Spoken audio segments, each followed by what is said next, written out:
So on behalf of the CAFI SSF Secretariat, I welcome all to the webinar talk series. My name is Suchitra Upre, and I'm the network coordinator.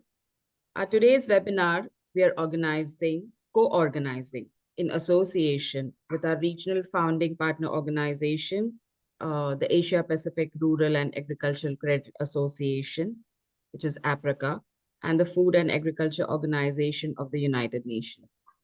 The topic we bring to you is centered around the fishing and activities associated with the fish value chain that plays an important role in the Thai economy. The title for today's discussion is Innovations for Investment, Financing Small-Scale Fisheries in Thailand. The program agenda today we have is 3 presentations would be done from our distinguished speakers, followed by the APRACA Secretary General's talk on the next steps for the project and the closing remarks also from him. And now, without taking much of your time, we will begin the program. And I would like to invite our first guest speaker, Dr. Raymond Van Andrewey. So Dr. Raymond Van Andrewey is the Senior Fishery Officer and the team leader from the Fisheries and Aquaculture Division of the FAO. Dr. Raymond has been working for FAO since 2000 and was posted in several countries. He currently leads the FAO's Fishing Technology and Operations team, and his main areas of expertise are in fisheries development and investment, the techno-economic assessment of fishing fleet performance, safety in fisheries, emergency assistance, and fisheries microfinance, credit, and insurance services. So Dr. Raymond, over to you to give a talk on the introduction to FAO's multidisciplinary fund project, which is financing innovation for sustainable fisheries with the private sector. Thank you very much, Suchitra. Good afternoon, everyone in Thailand. Good morning, everyone joining from Europe. Let me try to share my screen,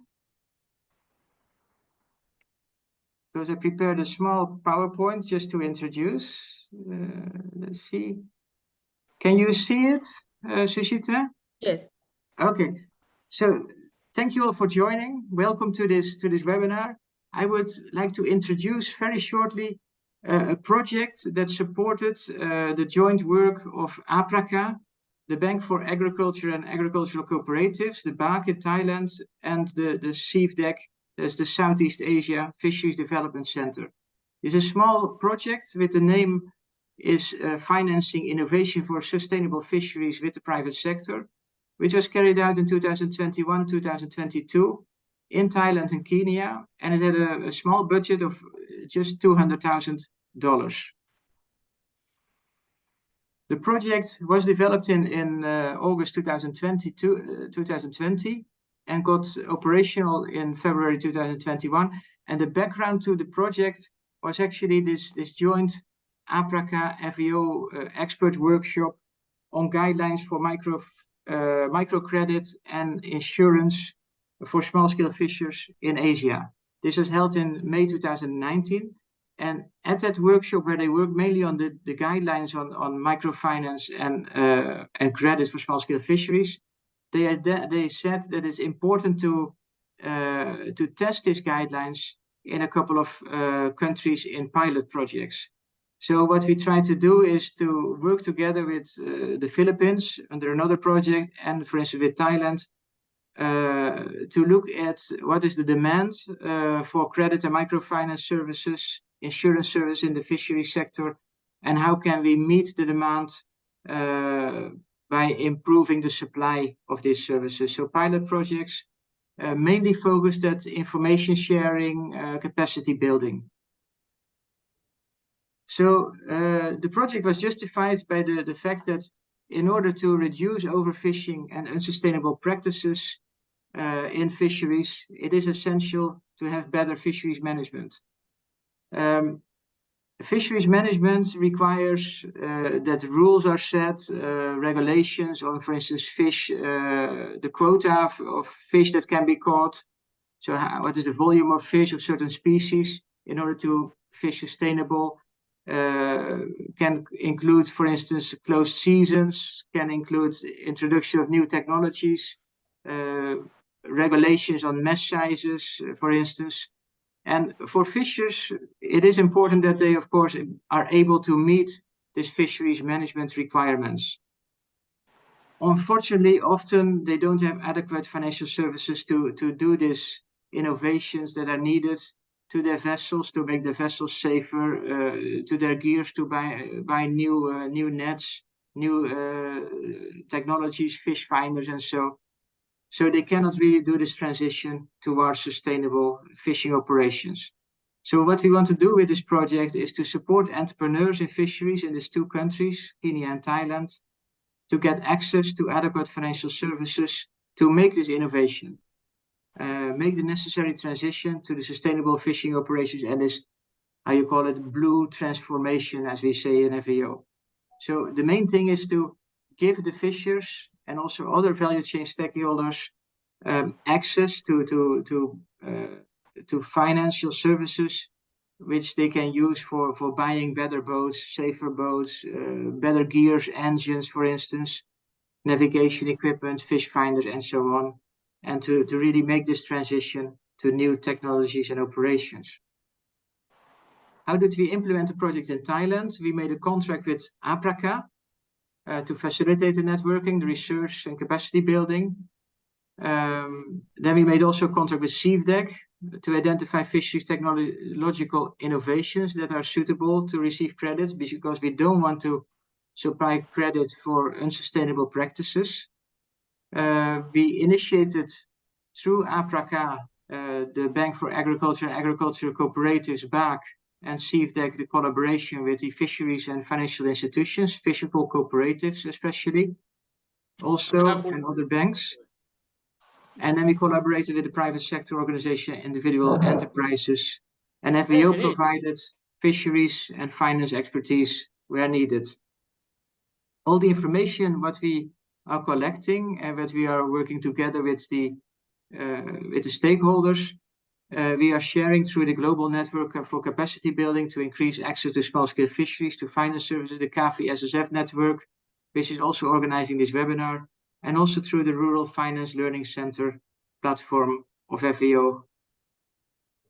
What are the results of this small project? First of all, under the good leadership of APRACA, we established a national network for financing innovation for sustainable fisheries in Thailand, the ThaiNet SSF, which is linked to the CAFI SSF network. So the inaugurational meeting was held last year in September, and we really look forward to hear more about the ThaiNet SSF later from Dr. Prasoon. Another result that was achieved with, of course, during the project, there was an identification of key stakeholders in fisheries and aquaculture and in finance. And we did some surveys, and APRACA and the BAAC drafted training materials and conducted trainings on financing small-scale fisheries. These trainings were mainly focused at finance officers at the banks, on how to make them more aware of the needs in fisheries and how to address these needs better in their credit programs.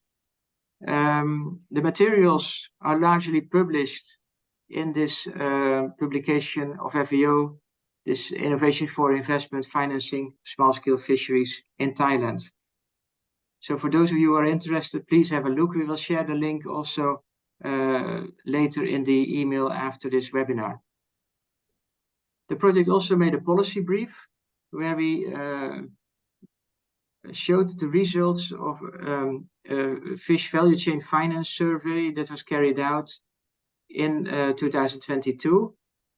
And the main results, which were quite striking, were that actually most fishers are using digital channels already.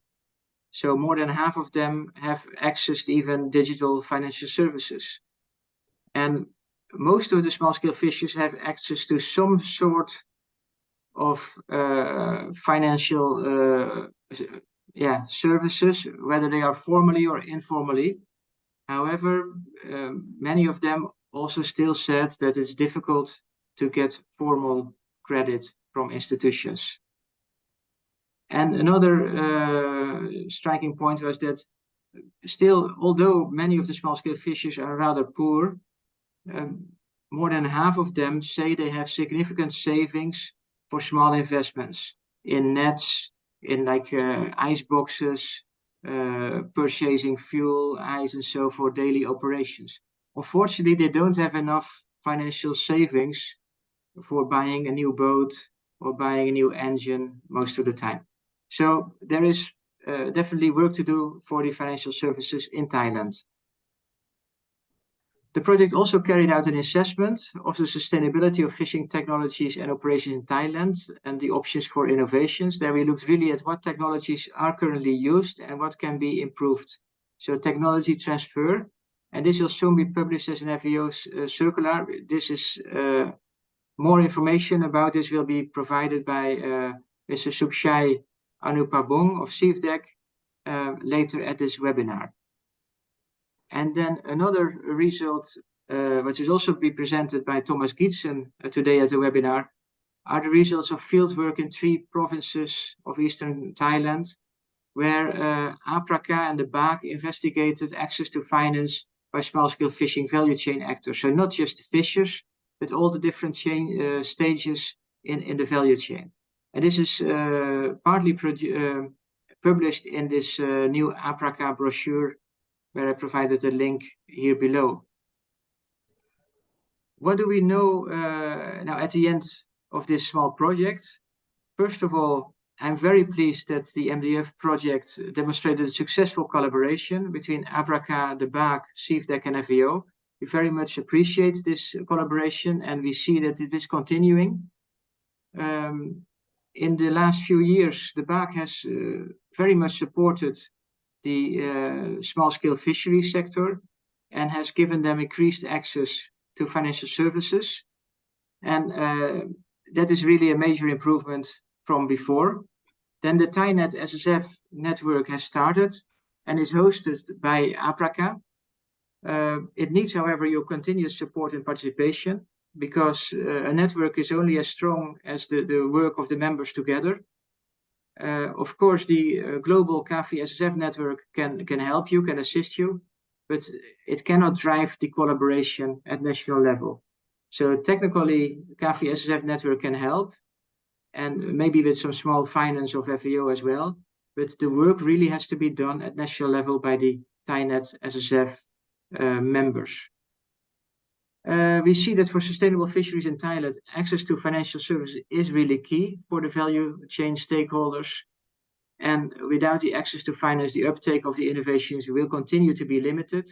So we hope that many of the innovations that have been identified for financial services, for investment, will be implemented by the banks and also by the fishery stakeholders.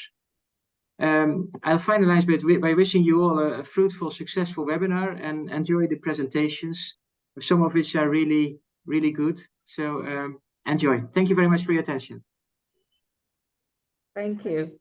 Thank you, Dr. Raymond, for sharing with us and our participants the overview of this successfully implemented project with several organizations and the interesting insights that can increase access to finance for small-scale fisheries through various channels. So with this, we would like to move to the next interesting presentation. It is by Dr. Thomas Gietzen. Dr. Thomas Gietzen is the FAO's international consultant, and Dr. Thomas has acquired his PhD from St. Gallen University of Switzerland with a focus on microfinance and banking in developing countries. He has several years of experience in development finance in various countries. And currently, Dr. Thomas is working as a senior portfolio manager for the German Development Bank, KfW, handling a portfolio of projects in South Asia. and consulting also for FAO on how to improve financial service provisions to small-scale fishers and fisheries. So, Dr. Thomas Gibson, over to you to talk on the finance for small-scale fishers and other value chain actors in the fishing industry in Thailand.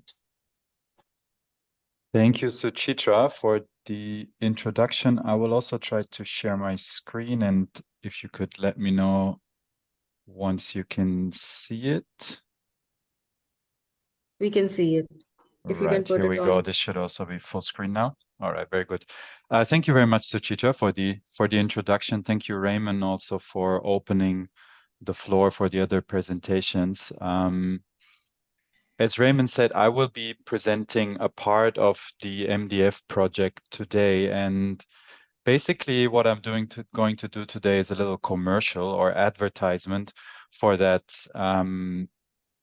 brochure that Raymond has already mentioned, which has been published as an APRACA brochure. And I can only really invite you to download the brochure, scroll through it, have a look at the pictures and the graphs we have provided. And I think there's some interesting insights in there. Because at the end of the MDF project, basically, we were discussing together with Dr. Prazoon, and we were thinking about, is there something that we want to know more about? And it always came to the topic of trying to better understand how do those value chain actors actually finance their business? What do their finances actually look like? How do they manage their cash flows, and how much money are they actually making, right? Because ultimately that is a very important question for those value chain actors to understand, but also for financial institutions that might be interested in, starting to support the sector. So basically that's where we set off, and we started some survey work in 3 provinces in Eastern Thailand, and some of those results have been published in this brochure, and I'm going to give you a little snapshot today of some of the results that we have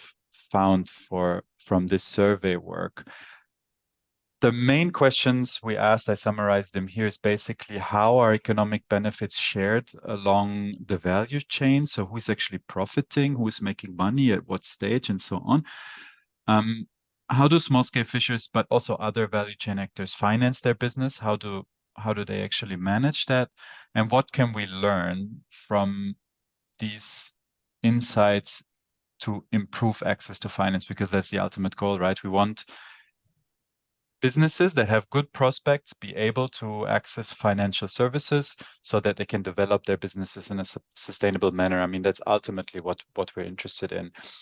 And our partners in the project, APRACA and BAAC, have really gone through a big effort to try and answer some of these questions by interviewing more than 100 value chain participants. And this is quite a lot of work, sitting down with 100 businesses and other service providers in 3 provinces of Thailand. And they have collected a lot of information on costs of these businesses, on income of these businesses, on the borrowing situation of these businesses. So how and where do they get loans, if they get any? So there's a big effort, and I think it shows in some of the results, which are quite interesting and are relying on those more than 100 interviews. But before I show you some of the results, I wanted to just, make us all mindful of the fact that the value chain in the fishing industry or in the small-scale fishing industry is not just fishers and consumers. There is a lot going on, and it's a fairly complex web of different actors. And we could have made this graph even a lot more complicated. But you see, there is so many linkages between different type of actors. There's the fishers where it starts from, but they also have input suppliers, right? They might sell their fish to aggregators. They might sell further on to processors that might, upgrade the product. It might go to a cold storage before going to the market. It might go directly to retailers. Sometimes we also have seen that some of the small-scale fishers, they sort of circumvented the chain and they sold directly to restaurants. So there's, and the takeaway here is really is a fairly complicated web. And when you look at the sector, you need to take that into account. And a financial institution that assesses a potential client also needs to take that into account and look carefully which business relationships this client has already. And what that also means is that with this web of actors often comes the fact that these actors among each other help in terms of financing their businesses. I mean, we have seen fishers that would get advances from aggregators or processors so that they wouldn't have to lend formally from a financial institution. So they would just have an agreement that I will sell my fish to you, and for that you will provide me in advance. So this internal finance mechanism, we've seen them quite a lot, and they're still, they're still functioning in this value chain. So it's also something to keep in mind. Next, we wanted to understand a bit, okay, there is a final price that we see, but where do, there are so many intermediate steps. So where does that money that we see in the final price actually being earned? Who is actually making the profit from the small scale fishers all the way to the final customer? And we did an analysis and provide an example here of a high value fish, which is a spotted mackerel. And we investigated the margins along the value chain. So at what price are businesses buying and at what price are they selling? And then we can infer on the margin. And we see actually there's a decent margin all along the value chain. So and it's fairly evenly distributed. So we found that actually the economic benefits are shared more or less fairly, at least in the case of this spotted mackerel along the value chain. Or we can also say that every step in the value chain adds a certain level of value, and none of the steps is much more important than the others.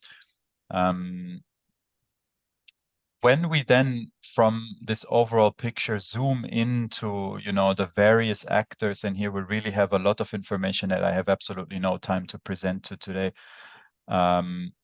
We have a lot more interesting findings, and you just see this income statement that I provide here on the right as an example. I use the restaurants here as an example because we also analyze restaurants, because they're also part of the value chain. Ultimately, is an important part of how fish reaches customers. And when we analyze these income statements of the different borrowers, we have a lot of interesting findings. And I mean, the good news really here is that on average, the small scale fishing business is profitable. And we find that the average operating net profit margin, which is a net profit, sort of money that, left in my pocket at the end of the day, divided by my total revenue, is about 23%, which is a good margin. However, we also find that 39% of the small scale fishers, and this is really only talking about the fishers, do not manage to make a profit. So they actually loss making. We were a bit astounded by that high number. Not 100% sure what is going on. We would have to look more closely into that, but certainly it's not a guaranteed profitable business. But on average, it is profitable, and it is certainly possible to make profits there. When we look at the other value chain actors, and specifically restaurants and processors, we see that they are able to sometimes generate really high margins, but they also have a much larger capital that you need to start out with. These businesses sometimes really can be quite profitable, but also you need like a good equity investment in the beginning. So yeah, might not always be easy to progress into that part of the value chain where the margins might be somewhat higher for larger and more professional businesses. An interesting graph that I personally like, actually, and which isn't very easy to come up with because requires a lot of information that's behind that graph, is on the costs of the various actors. So as we have asked them, what are the cost factors for your business, we can in the end come up with this graph where we can show which type of cost is more or less relevant for the various value chain actors, which I find quite interesting. And especially if I was a financial institution, I would look at that graph also closely, because it tells me what are the things that are rendering my client more or less profitable, and maybe there's a chance to work on some of these things in terms of, you know, innovative measures. And this is then also leading to the CFTech presentation that we're going to hear, where we talk about, you know, technical innovation. But for example, we see for the fishers very clearly the variable costs are very important. It's gasoline and labor. This is what they ultimately spend, most of them at least, spend their money on. This is what's driving their costs. So if I was able to save on gasoline and maybe labor, I could make my business much more profitable, right? And then I can start discussing on a more efficient motor, more efficient boats, more automation in my business. So it's an interesting chart. I invite you to take a closer look if you have the time. And since time is so short, I mean, I think there's a few more interesting findings in the little brochure we put together, but I don't have time today to go into all those details. But a few lessons learned. I think lesson learned number one, there are opportunities for financial institutions in the sector. I mean, there's still a lot of internal financing mechanism that kind of work, but sometimes they might not be enough. Sometimes they might not work. So I think financial institutions they should have a look at the sector. They should not forget about the sector, and the margins in the sector seem to be so that actually there are opportunities there. I personally think, and we came out of the analysis definitely thinking that a solid analysis of the finances of these sectors is very important to identifying good clients. You need to know how does their cash flow, how do their income look like.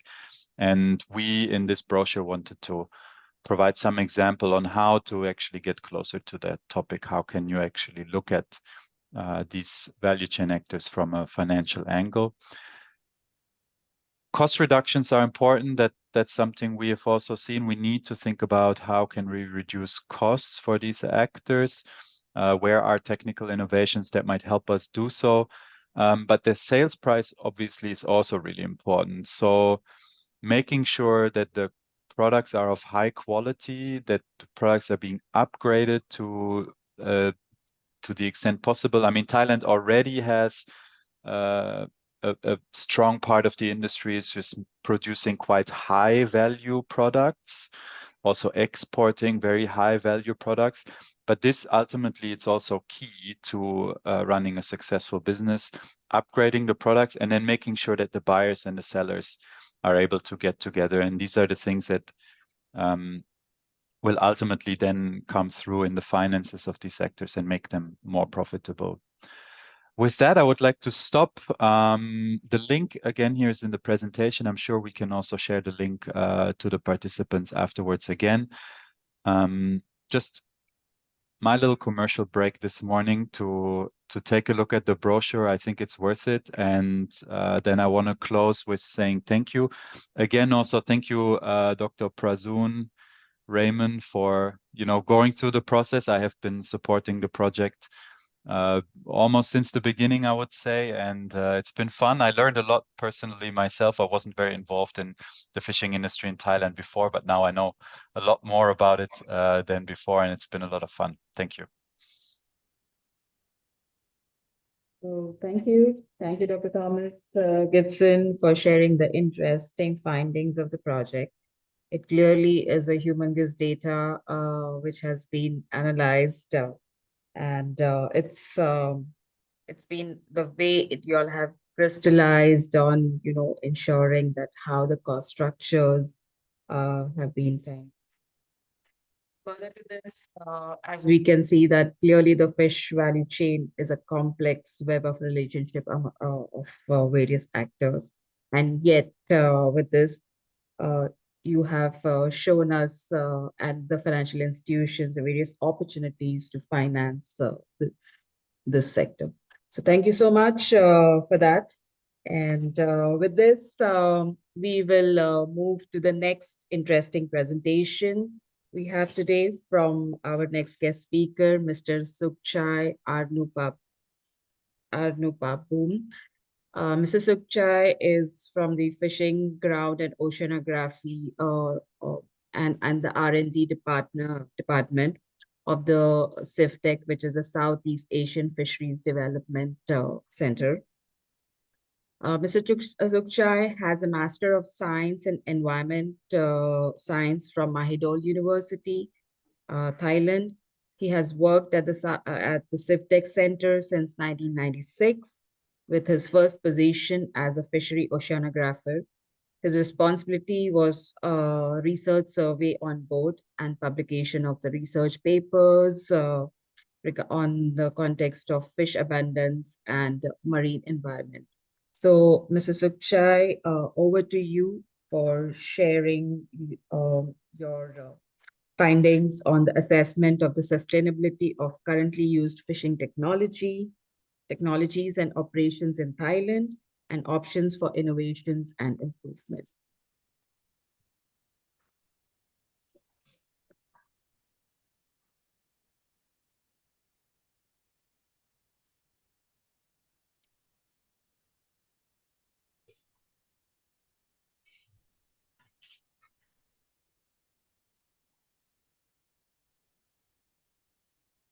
Mr. Sukchai, you have to unmute.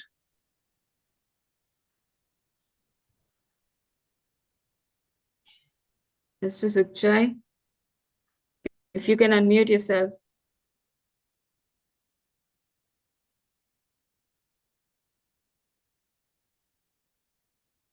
Yes. Okay, I already share my presentation. Have you see my presentation? Yes, you can see it. Okay, firstly, I would like to thank Kun Suchitra for introducing me to the meeting. And good afternoon, everyone.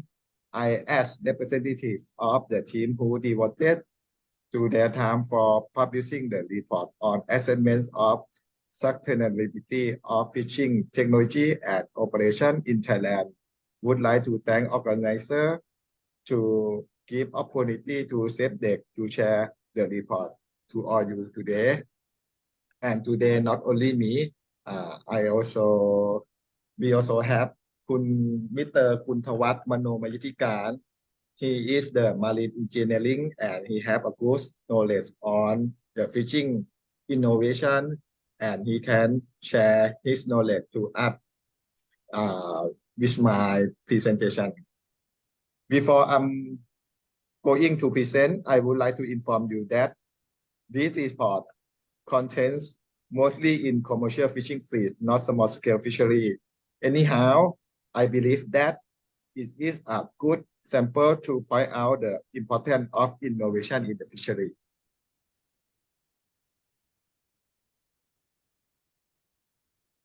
CIFTEC, under supporting by FAO multidisciplinary fund project, carry out assessments of the sustainability of currently used fishing technology and operation in Thailand, with objective to identify options for innovation and improvement, to expose the benefit of technology investment, and the last objective is to increase accessibility of fisher to financial service provider for fishing technology investment in Thailand. The presentation is consisted of three main parts, including fishing fleets, fishery resource, and fishing innovation. Marine capture fishery is economically important for Thailand. However, several challenges have posed serious threats to its sustainability, including the degradation of fishery resource.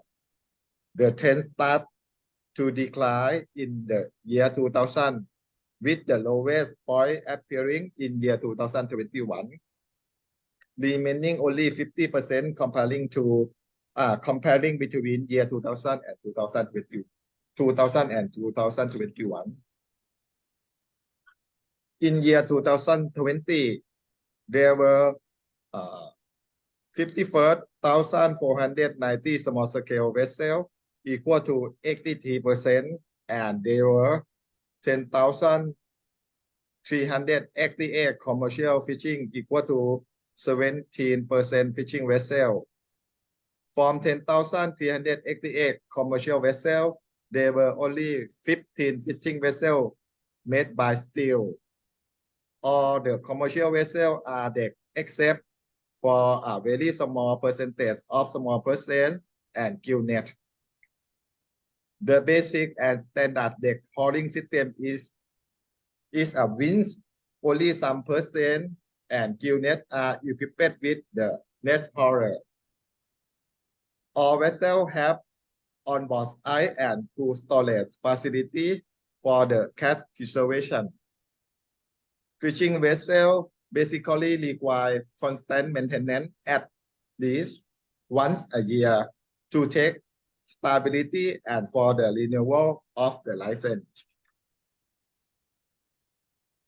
Based on the Department of Fisheries Thailand vessel statistics, the 6 economically most important fishing fleet in terms of number of vessels in the Gulf of Thailand and the Andaman Sea are otterboard trawl, squid folding nets, prayer trawl, persian, gill net, and anchovy folding nets.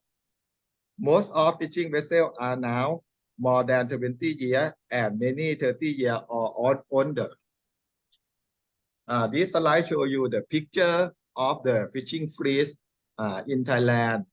Otterboard trawl, prayer trawl, persian, squid folding net, anchovy folding net, and gill net in both commercial and small scale. This slide shows the cost of fishing by egg feed segment by separating into 4 categories, including labor cost in blue color, running cost in orange color, vessel cost in yellow color, and capital cost in purple color. It is clear that labor cost and running cost present the most important cost in fishing operation. Only trout fishing, most of the cost is the running cost.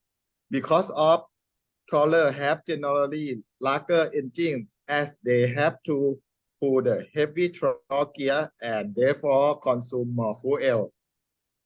Vessel costs add up to less than 15% of the total operational cost for most fleet, except large anchovy folding net segment. The last cost is capital cost. It ranks between 2 to 6% for the average vessel in this fishing fleet segment.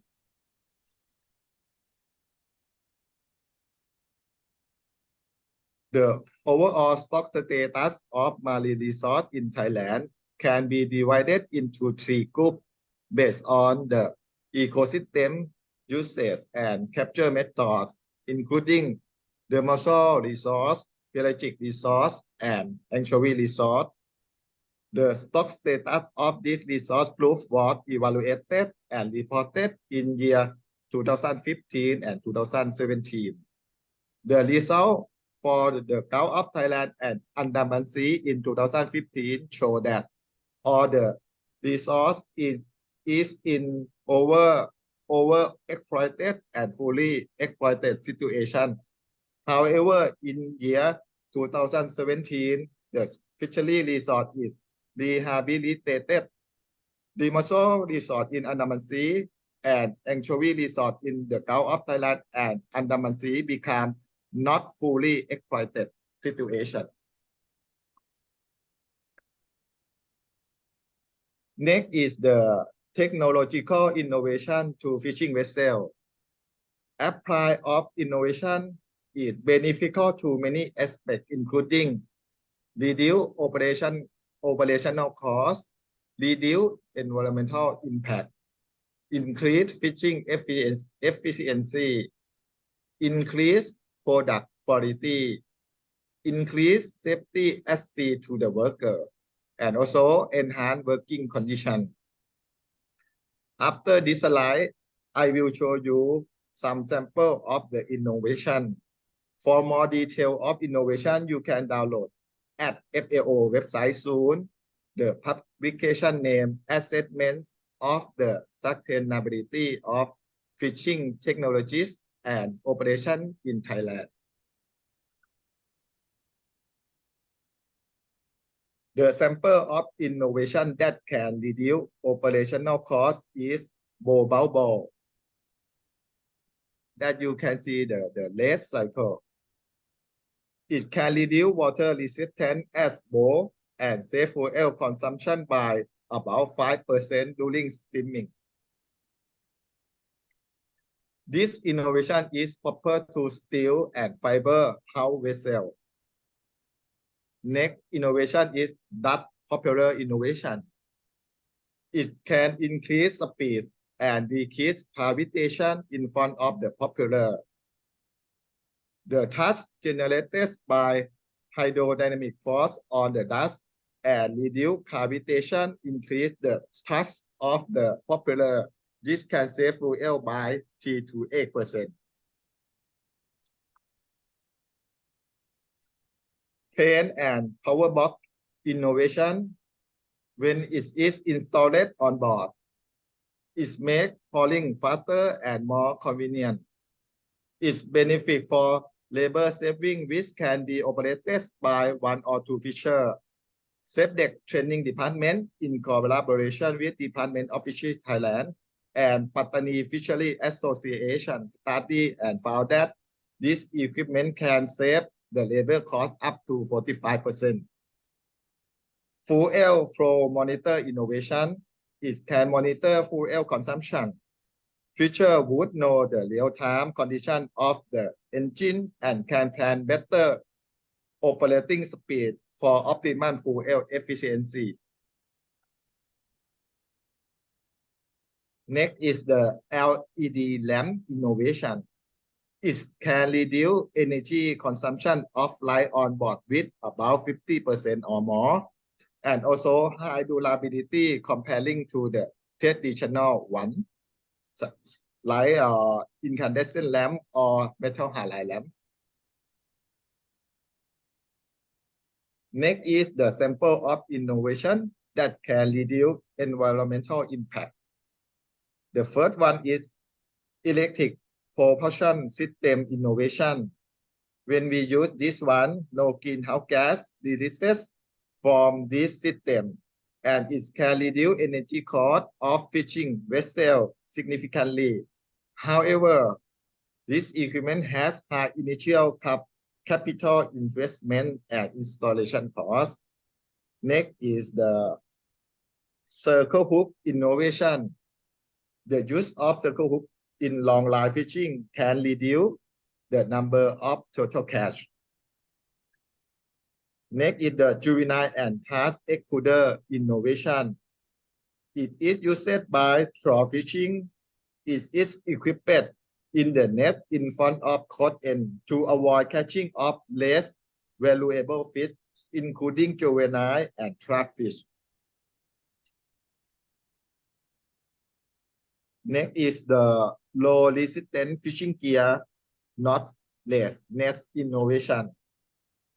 It can reduce water resistance of the fishing net that can increase throwing speed, leading to increased fishing efficiency.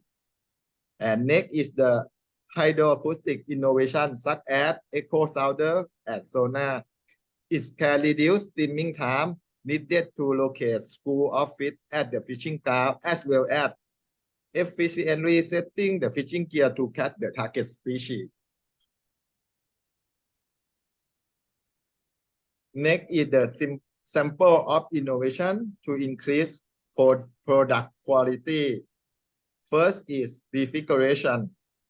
The incorporation of a refrigeration system is a vital technological component for ensuring the preservation of the quality and freshness of the catch by maintaining low temperature throughout prolonged fishing operation. Next is the slurry ice system innovation. It can effective thermal cooling method for rapidly lowering the temperature of marine catch, enhancing the freshness and quality of high-grade fish product. Next is the sample innovation to increase safety at sea. Using of bulwark guardrail can prevent workers on deck from falling overboard. Using distress signal enable vessel in need of assistance to quickly signal for emergency assistance device. Using of firefighting equipment can reduce the risk of extensive damage to vessel from fire and death of injured to crew.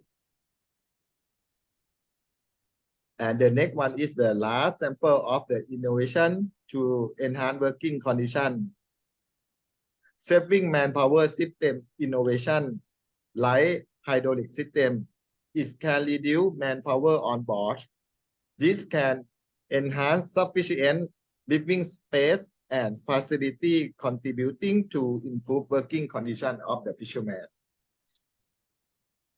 Next is my conclusion. Fishing vessel onboard equipment and gear currently used in the fishing field could benefit from innovation and improvement that would reduce fuel consumption, life effective of energy use, and bring down operational costs with positive contribution to climate change mitigation. Other innovation, the fishing fleet could benefit from increased fishing efficiency, reduce the negative environmental impact of fishing, improve fish handling and product quality, and also improve safety at sea and onboard working conditions. This assessment identifies various innovations, a number of technological upgrades, and length of technical, operational, and material features that can contribute to the objective for sustainable fishing industry. That's all my presentation. Thank you. Thank you. Thank you, Mr. Sukhchai, for sharing with the participants an overview of the capture fisheries production of Thailand, the fishing fleet in operation, which highlighted that particularly small-scale fishing boats constitute about 83% in Thailand. And again, thank you for sharing the various innovations in technology that reduce not only operational costs, but also reduce the environmental impact. And it is noteworthy to see how the changes, how the innovations can bring about an increase in product quality, increase safety at sea, as well as enhance the working conditions of fishers, which is absolutely critical. So thank you once again. And with this, we would like to move to the next, here I would like to open the floor for the participants for any questions that may be there at this stage. I'm Mr. Maruti Upre. I was General Manager in NABARD and worked for the FAO, World Bank, and IFAD and other places. One question to Gitizen, he has stated that there is a necessity of solid analysis. In a banking process, we do the financial analysis and economic analysis. These are the two things. What is the difference between the solid analysis and financial analysis is concerned? Or what is the concept of the solid analysis? That is one question. Second one is for the just on the innovations is concerned. It is very good study. Lot of conclusions he has made, lot of recommendations made for the reduce the operational cost, increase the product quality and others. But maybe further, this what CIPDEC has suggested only, but how far it is in the practice, that needs to be studied. How much these innovations which has been suggested, that has been put into the practice. Maybe some sort of studies may be further required. That is the thing. Thank you.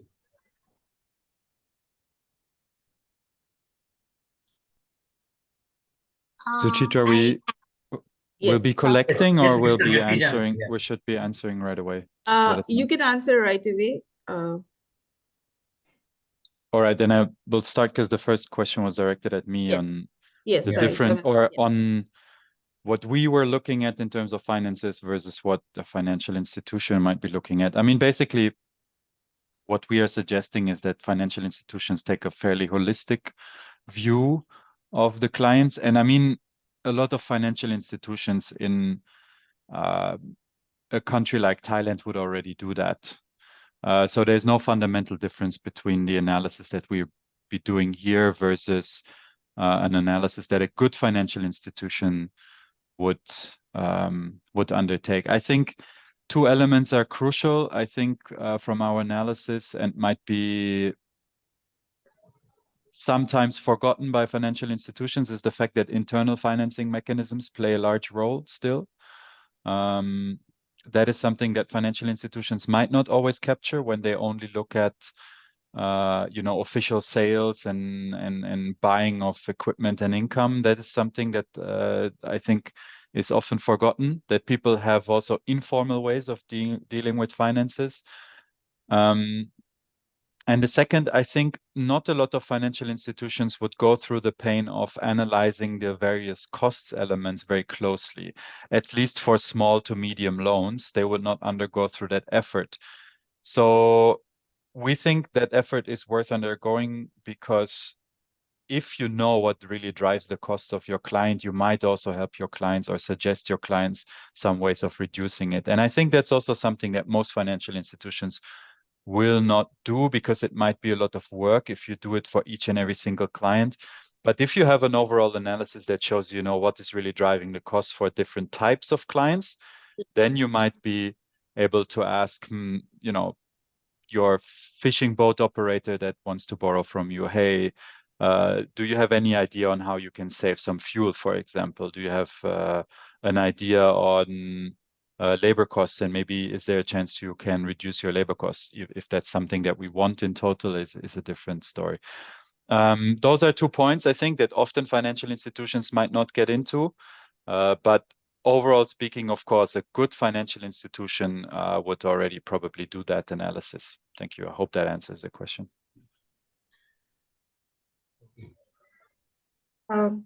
Thank you. Thank you, Thomas. So I think the other question that was asked was for Mr. Sukhchai, which was about the CIFTEX innovations. Are they currently in practice? So, Mr. Sukhchai. Chitra, can I just chip in for a moment? Sure, because Thomas has. I just want to add what Thomas said. Absolutely. To Mr. Maruti's the question. No, in case of a general, when we work in the bank, we do analyze the cost of production when we go for only the financing the producer. When we go for the value chain, any actor in the value chain, we go for their cost for buying, the sourcing, the inputs. The question which actually we try to answer here is the flow of the product and flow of finance. See, this is what the banks are generally missing, that they generally do not analyze the flow of finance and flow of goods and services. So what is the difference between the analysis, which is, you said, solid, and the general analysis, is that we consider the flow of finance also, which is internal, which we generally do not consider in a banking system. In banks, we generally try to know and try to only see the external financing coming in. But internal finance also play a very important role. And sometimes you finance over, or maybe you finance less, based on the internal financing. So that is a very important point, which actually we want to highlight in this analysis. Just this one. Thank you very much. Okay. Thank you. Thank you, Dr. Prasoon. Sutasiri, Mr. Sutasiri, do you want to add anything to this question? Yes.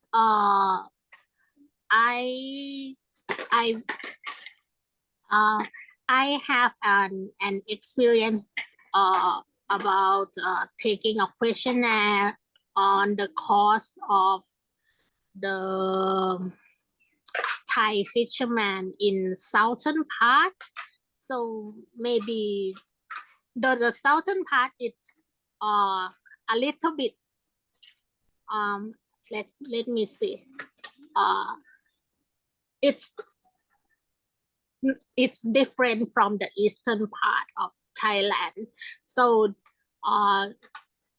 from the conclusion that I got,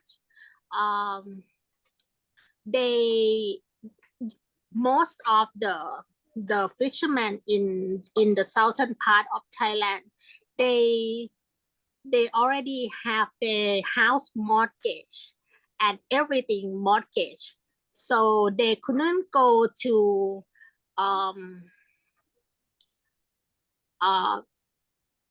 legal channel to take a loan for the fishing. So they have to borrow from illegal channel, and the interest is very high, like 20%. And so I would like to Dr. Thomas, to maybe you could look at the southern part of Thailand for the SSF, and maybe that's my my idea to you. And also I have a question for Mr. Sukchai.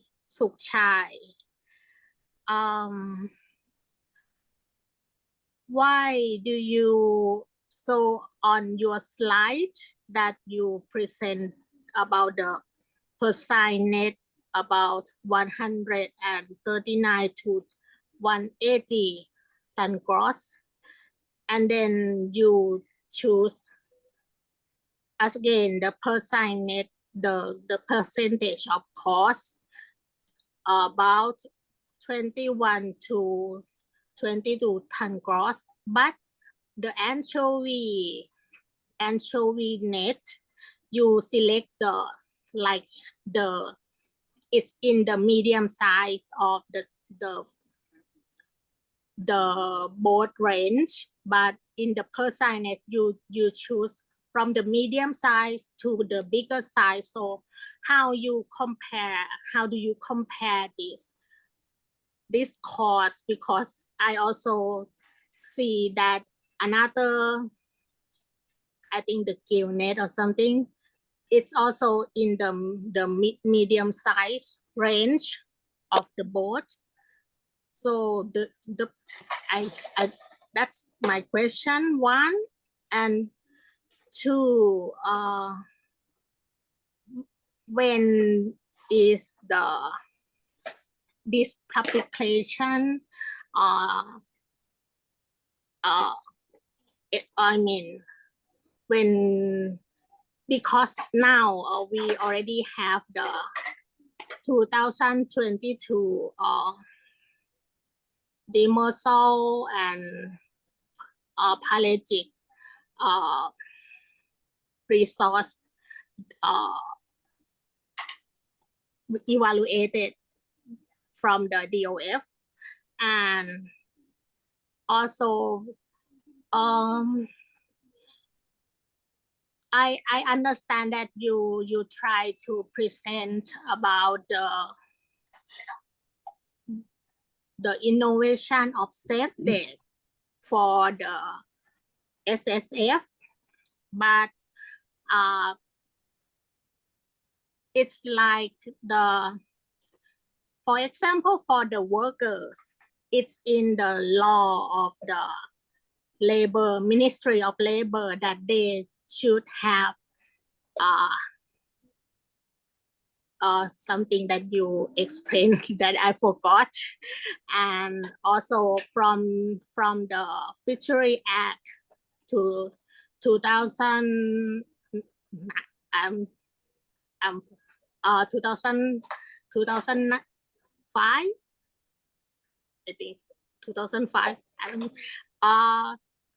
From the new Fishery Act, we also have that put in the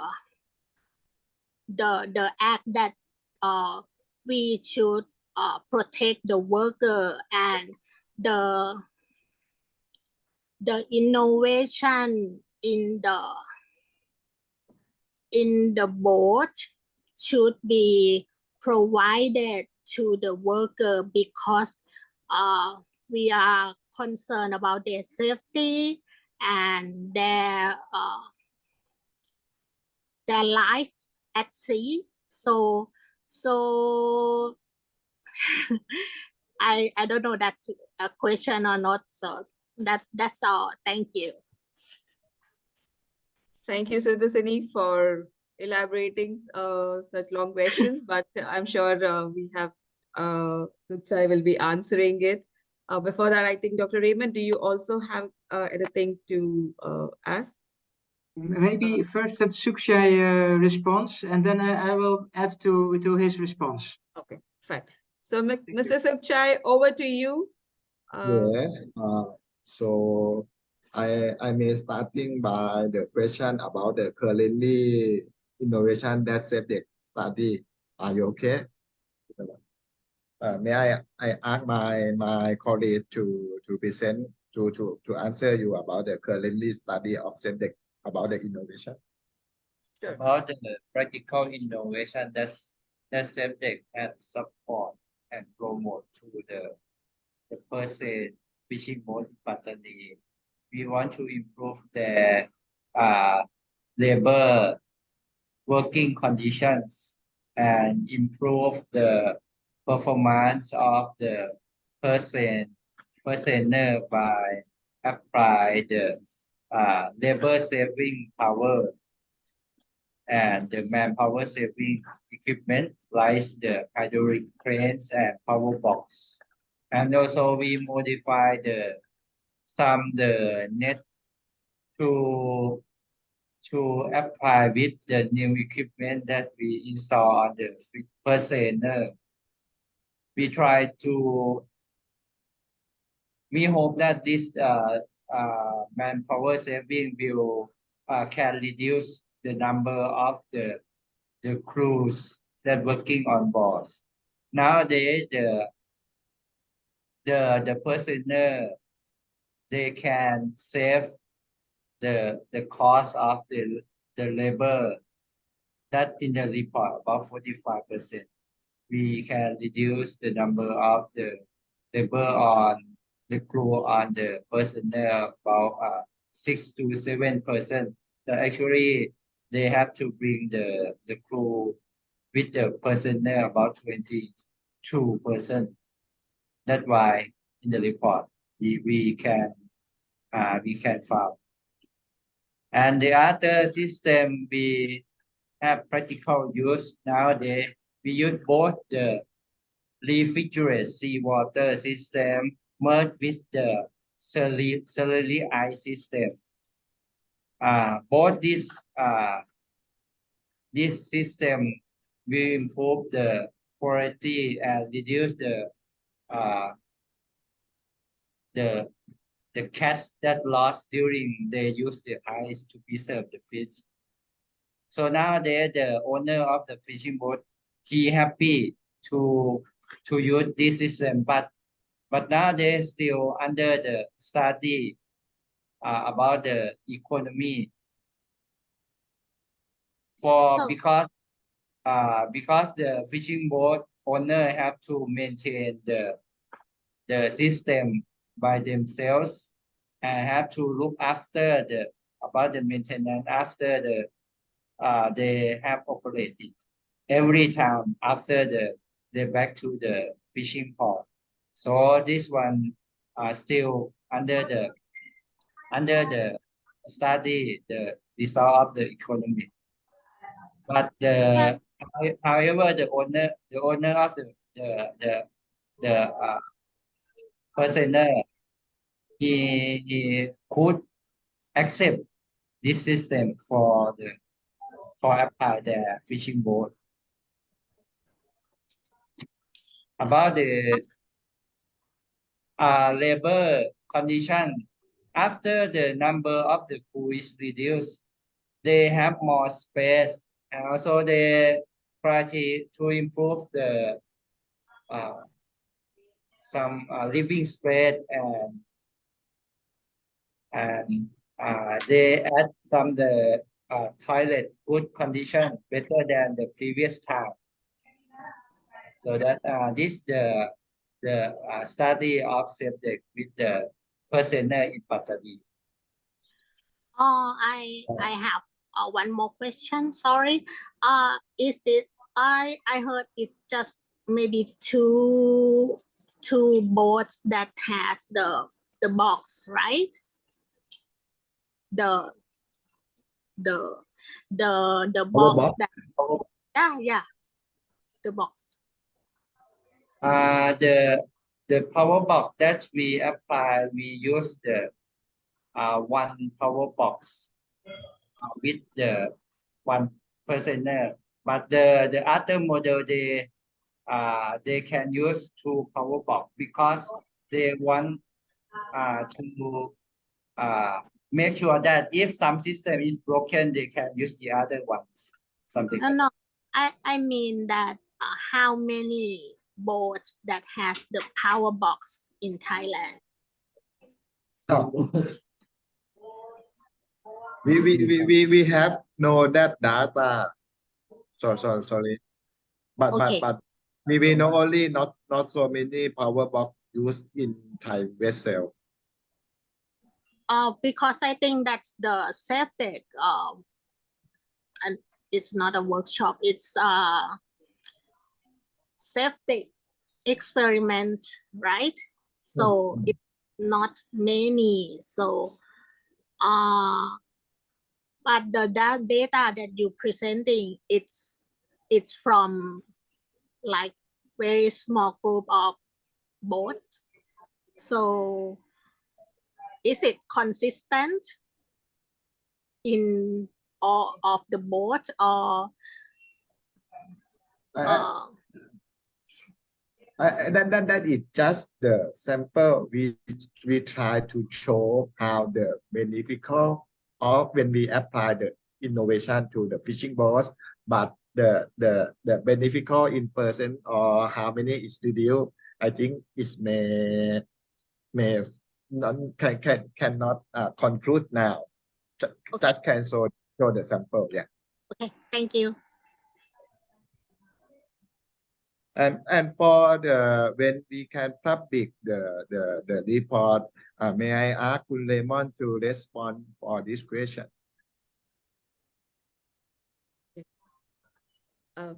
Dr. Raymond, over to you.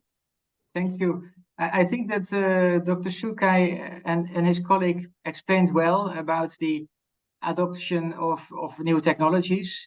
In fisheries, it often is a matter of demonstration of the value, and you need some early adapters in the sector, early adapters among the fishing vessel owners, and then have a couple of demonstration vessels or vessel owners that want to introduce an innovation at first. When they show the benefits of the innovation, then it can spread very fast. But in fisheries, often the fishing vessel owners are rather conservative, and therefore also the legislation is important. The regulations, like Ms. Sutanisi has said, legislation is there, but it takes some time to implement, because many of the fishing vessels in Thailand of medium size, semi-industrial, are still lacking toilets and kitchens. Of course, there are when there is less crew needed on board, they have more space. They can they don't have to share a bed anymore. That one sleeps, one is working. They can have a bed for themselves on board, and there will be kitchens and so introduced. But there's still a lot of fishing vessels that don't have this kind of facilities. Well, by law, it is mandatory. So there's still a lot of work to do in implementation, enforcement of the different regulations, and to introduce the technologies. In other regions, we work with a technology, with a methodology what has been designed in the European Union, and that is called technology readiness level. That looks at how ready are the people in the sector, that can be in agriculture, can be in fisheries, to take up new technologies. And to be honest, most of the technologies that are listed in the report produced by CFTech together with us are relatively easy to implement. We have their test vessels. We have tried them, tested them in Thailand and in different other countries. So technology readiness is not at the lowest level. It's like medium level. What is lacking mainly is spreading the technologies, the transfer of technologies, and of course the financial services. And that's why we made this report. Unfortunately, the report was a bit delayed, and that is mainly because of the FEO side. So I really have to apologize for late publication. I wish we could have published it before this meeting so that we can share it, but we hope to share it in November with all of you. It's in its final stages.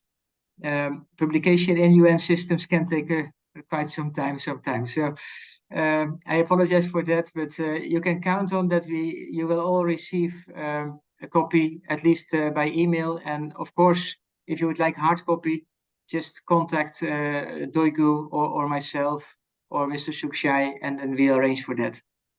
Thank you very much. Thank you, Dr. Raymond. That was very interesting. So with this, if there are no further questions, we would like to move on to our next presenter, Dr. Prasoon Kumar Das, who's the Secretary General of the Asia Pacific Rural and Agricultural Credit Association. Dr. Prasoon has been the project manager of IFAD Regional Grant Project, Rural Finance Specialist in FAO. He has also been an associate professor, agribusiness, and a research director in DFID Regional Grant Projects. Dr. Prasoon has held senior position in public sector commercial bank and has been a consultant, advisor, expert on rural and agriculture development to various national governments in South and Southeast Asia. So, Dr. Prasoon, over to you to share your thoughts on the next steps and also to do the closing remarks thereafter. Thank you, Suchitra. But I think there is one more question we are missing. Oh, sorry. From Virandi from Indonesia. Okay, I just noticed that. I'm sorry. My apologies. Yeah, no, it's okay. Just, I mean, if we finish that, then it would be easy. Yeah, Mr. Virandi. So, Hi, yeah. Hello. Yeah, thank you. But yeah, it's so I'm just curious that this is a good discussion. I just want to know and explore whether in Thailand,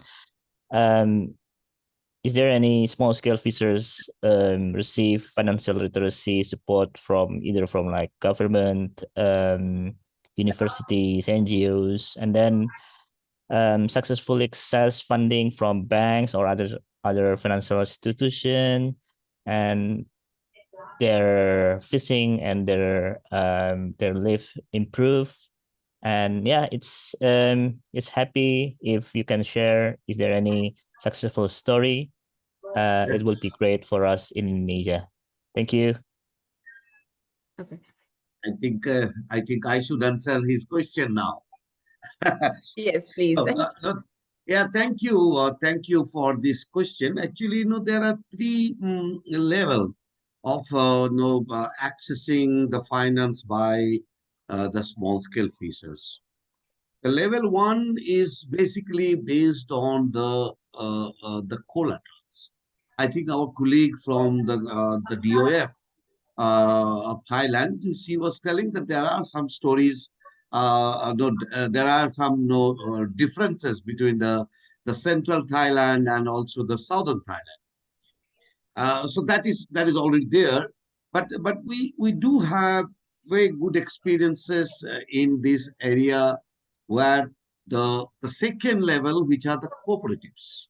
You know, the Thai farm fisheries cooperatives are very much active, and they do generally provide some kind of, this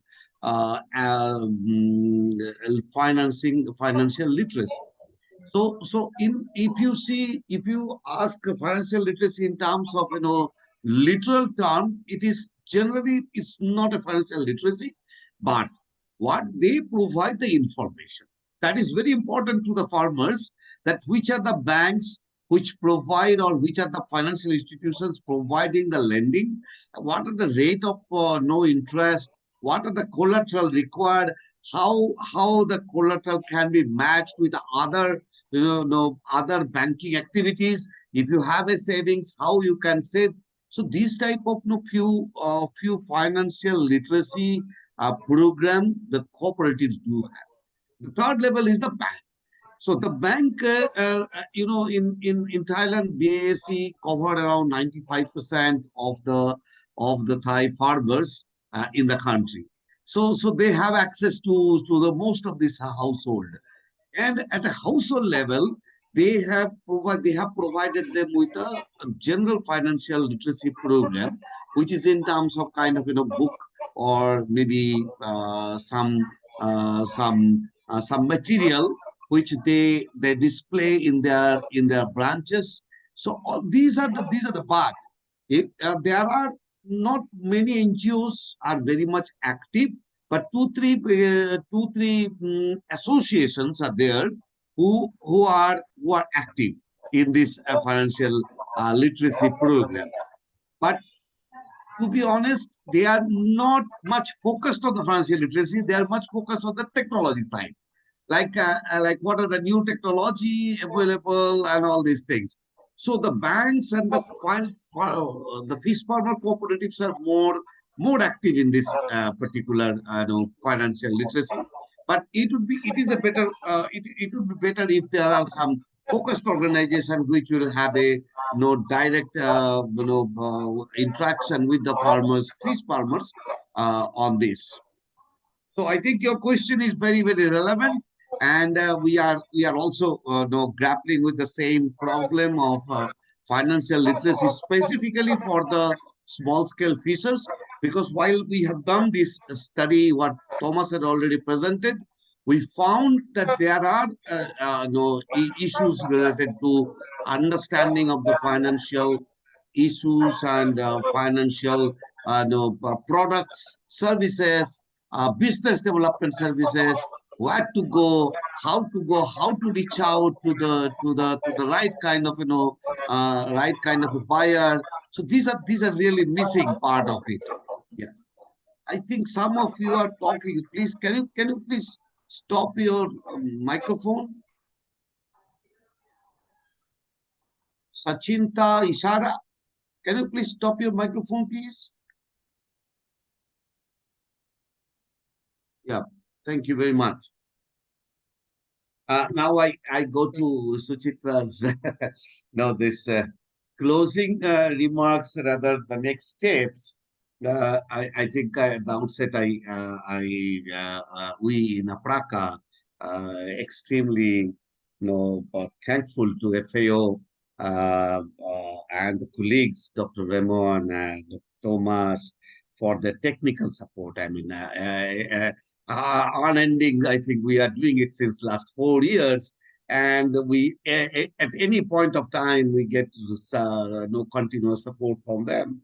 And I must tell you that the brochure Thomas was telling, actually it was a part of the whole big report of 106 pages, and then it has come down to 12 pages. It was all done by our colleagues from FAO, Thomas and Ramon. I must also acknowledge the support of MDF, which is not only in Thailand, we also received some support for the Philippines as well. I'm equally thankful to Suchitra and Diogu for supporting to our CAFI SSF, and at least we have one minimum program for 1 quarter at least. Now we may suggest for going a little bit more, or maybe growing numbers, and we can involve our ThaiNet SSF as well as PhilNet SSF. We have 2 SSF already, 2 network we have established, and we would like more involvement of our. We have 2 members are already present from ThaiNet SSF. So I would also like to thank Mr. Sukchai and the team from SafeDeck.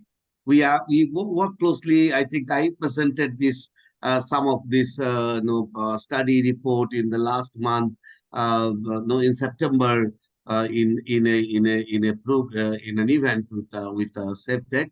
And I think we are really happy to work with SafeDeck, although they accepted that they are not in much in the economic side of it. But we are definitely there to support SafeDeck if they need any areas to do their work on research and studies on this finance and economics. Then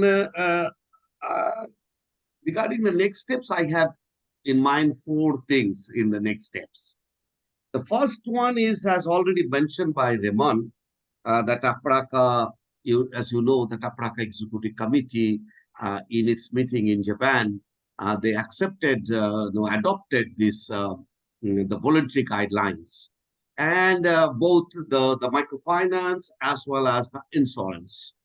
And now in our last meeting in China in September, we found a lot of interest from our members, because it was a general assembly, and we have to report about the executive committee adoption in various other meetings. So when we talked about this voluntary guidelines, and they are very happy, and now they are ready to support to their the country level small scale fishers, and the studies we made, like understanding the cost, and also the cross-cutting issues within the cost level, that what we are talking about, the flow of finance and flow of the product. So these are the things they actually wanted to learn more, and maybe more capacity building. So what we are trying to do is to bring some capacity building material, which we will be definitely falling back to FAO and SafeDeck. Not only the finance, but the technology, how the technology can be financed by this by the financial institutions in this region. So this is one of the area, and as we are getting a lot of responses, I think we are also trying. We have designed the reporting format also, that what they are doing in fisheries, specifically for the small scale fishers, in 3 areas, like how many fishers they are financing, what are the new products and they have developed in this last 2 years, and how the technology is being financed. So three level of information we have designed.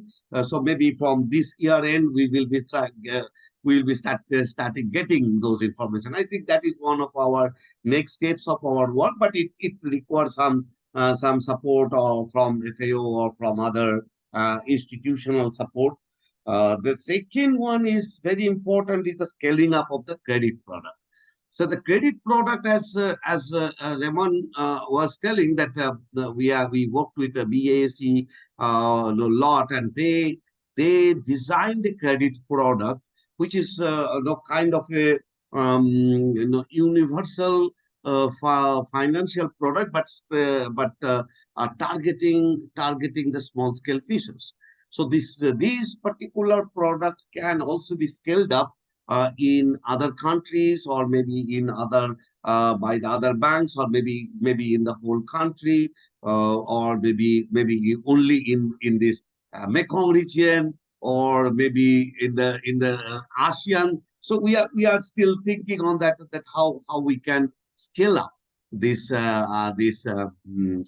this credit product, which we will be getting the report from them by end of this December about the success. I think we have already reported in one of the publication Raymond was showing. Within the first 9 months, we had a huge response from the branches. It become very popular product.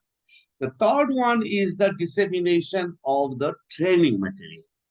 Now, as I said, that I think our friend from Indonesia, IPNLF, they are also interested to work on this training material. So the current training material is basically only for the financial institution. That how they will understand the financing requirement, how they will study the value chain, how they will go for the cost analysis. So this training material is actually for them. But if we want to really go to the field and to try and get the farmers involved, or the fish farmers involvement, then we need to do a little bit more. And also zoom into to their particular requirements. But it may not be like an individual household requirement, but can be common requirements, and maybe different from the region, from the country to country. But we can come up with a broad spectrum training material, or maybe finance, access to finance, training our output for them. So I think that is my third one. And the fourth one, which is very important, I think Lemon already mentioned that we actually the national level this network, they need support. They need support. Any network, even for us, we are now 46 years old network, but we started also as by FAO in 1977, and FAO handhold us till 84. So it was a continuous handholding for 7 years, so that today we are a mature network of 46 years. So I think to get the maturity of any network, we need handholding, we need technical support, we need some kind of some kind of maybe some activities of the network, which is very important. I think all of you will agree to that. So I think these are our next steps. Some of the things we have already started working. Some of them we have to also finalize during the course of our next actually we are also designing our biennium program for the 2024 and 25. So we will be definitely doing something on this. I think with this I stop here. I have taken 3 minutes extra. Sorry for that. Thank you. No problem. Thank you. Thank you, Dr. Prasoon. And to bring it to our notice that this is your happy 56th year of 46th year of APRACA.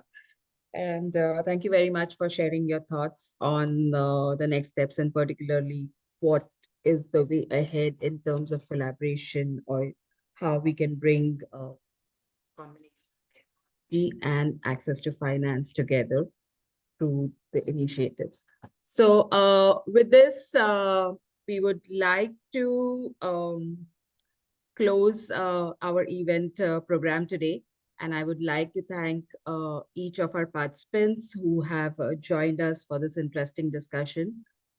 We would also be sharing the presentations as well as the publications that have been shared by our speakers together with all of y'all very soon.